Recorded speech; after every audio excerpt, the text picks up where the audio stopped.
fairly new to the position. So what is your vision for Medicare Medicaid? Where do you want to take the program? What are your hopes and what are your goals? Right. I mean, it's a big time, and you can look forward.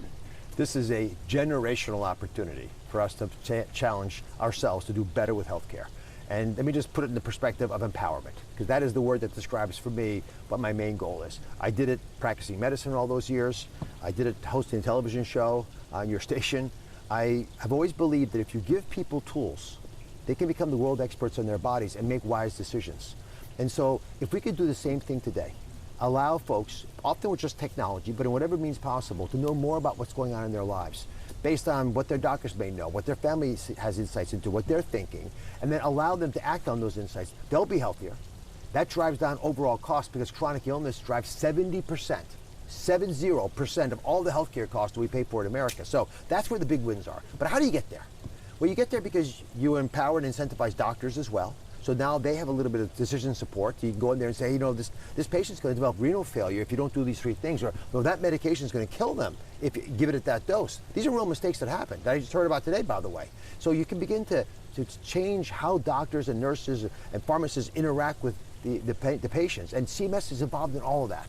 CMS, the Centers for Medicare and Medicaid Services, is what I've been asked to administer, is all about making sure that the public dollars we spend to help Americans, whether it's Medicare, right, the elderly, whether it's Medicaid, folks who are underserved and vulnerable, and sometimes people in the middle benefit from all these programs.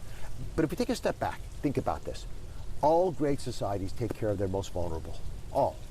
And we're great people, so we have to as well. So as I was walking through the Tenderloin District last night here in San Francisco, I saw people who have fallen, and they're having trouble getting back up. And the substance abuse and the associated mental health makes them really hard to take care of. But there are people in a federally qualified health clinic there that I visited they're taking them in and helping them. That is immensely helpful, not just as a humanitarian level, but it saves us money. Because if you can intervene before they get gangrene of their foot and have to get it lopped off, they're going to be able to keep moving and get back into life and engage. And yeah, they might get back into addiction over and over again, it might seem, but eventually they'll realize it's the wrong path. And what I witnessed here is a true miracle. I'm here at a PACE Center. A PACE is a program for all-inclusive care of the elderly.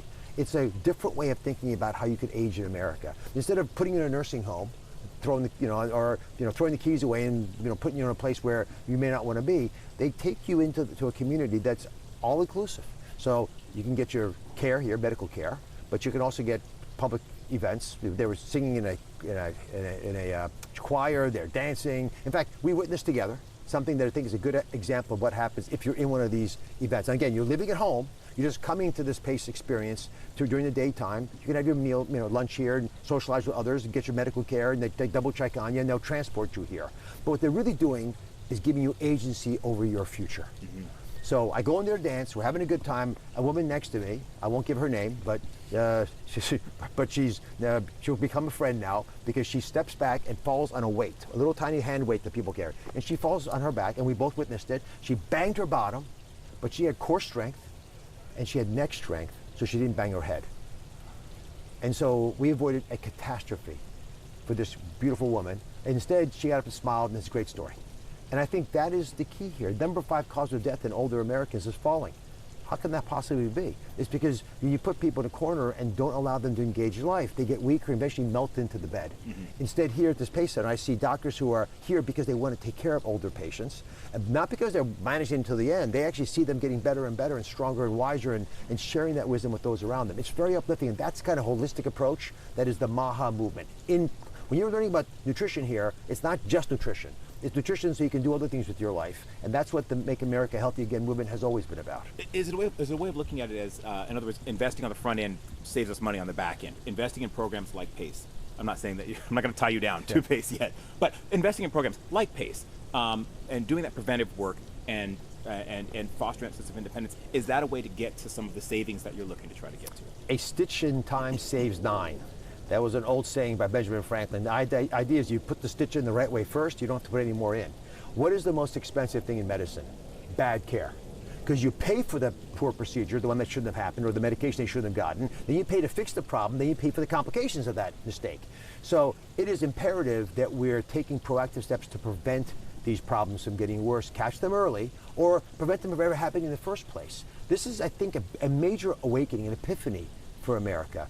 all of us are living in towns, communities, in our own homes where we see people getting sicker faster than they should. We've made it hard to be healthy in America.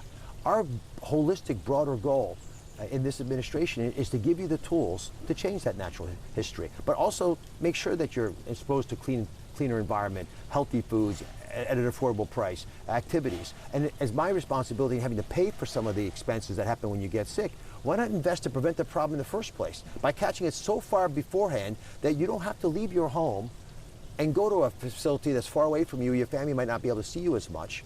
And by doing that, also bring clinicians and doctors and other healthcare providers so they all begin to chip in as well. And then all of a sudden, the next thing you know, this is what probably humanity looked like 100 years ago, 1,000 years ago.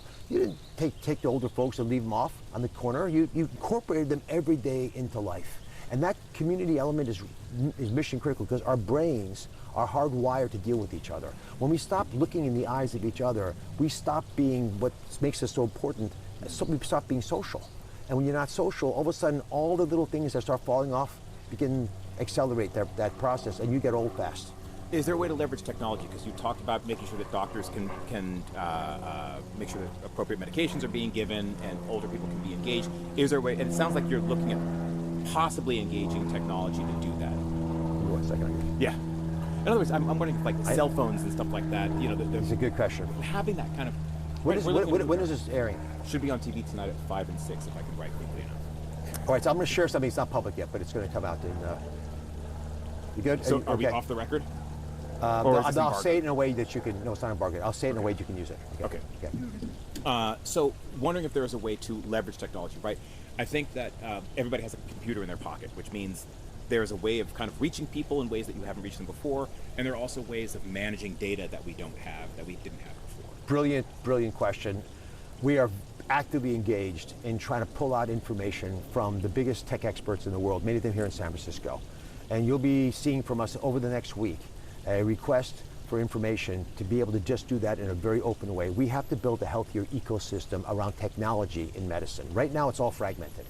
But we have an executive order from this president to make things transparent so people know what they're buying, and to create interoperability, which means data from your clinic, from your pharmacy, from your hospital, all comes into one place so you can get access to it. So succinctly, my vision a year from now is you'll take your phone, you'll open it up, and it'll have very specific advice for you based on medical information that you're letting us have. No one's going to take it unless you want us to have it. You own your medical records. But if you want us to use it, to interpret it, and use AI and new technologies to make it more accessible to you, plus find the right doctor for your problem at the right price, give you insights on what things are going to cost in the future so you can plan ahead, and give that same data to your doctor so they're not surprised. So they actually are incentivized to, and with some support, information support, to give you the right advice back. That's what the world's going to look like. That will be immensely effective at cutting down some of the waste that we have. Yes, fraud happens in America. People steal money. Some foreign countries are involved in this, I believe. Stealing money from our seniors, our most vulnerable, but where the real loss of opportunity happens is because we spend twice as much as any other country on healthcare, and we're not getting the money's worth. By bringing technology into the forefront, we're going to empower you, the viewer, right now. If you can hear my voice right now, I'm talking to you. This is going to allow you to become the world expert in your body, and that will help you take proactive steps because you've got a lot of incentives to stay healthy, and I've got incentives to keep you healthy. Is that then the sell to those who are concerned about the possibility of cuts? If people are worried about cuts to Medicare, Medicaid, Medi-Cal, if people are worried about that, is that the explanation that there could be cuts, but it's because we're going to improve efficiency and we're going to save? In every scenario that I've seen, and I'm involved in assessing how to make Medicaid more efficient, in every scenario we increase spending on Medicaid. I'm going to say that again, underline it. Every scenario we increase spending on Medicaid. The question is, how much more do we spend on Medicaid? And can we do it in a way that doesn't allow our expenditures for healthcare to go much faster than the rest of the economy? So basically we turn our story into one massive healthcare system with a tiny country attached. We don't want that. We want healthcare to be part of the American economy, not to dominate the American economy. That will free all of us up. But again, I can pay, and we can all pay, for people going to hospitals and high-risk procedures. That's part of what we need to do in society. Technology needs to advance. But fundamentally, we have to be a healthier people. What's the best way to reduce the expenditures for pharmaceuticals? Use less of them because you're healthy, you don't need them. That's the goal. Okay. God bless you. Dr. Ross, thank you so much for your time. I really we'll talk appreciate again. it. Yeah, absolutely. Thank you so much. So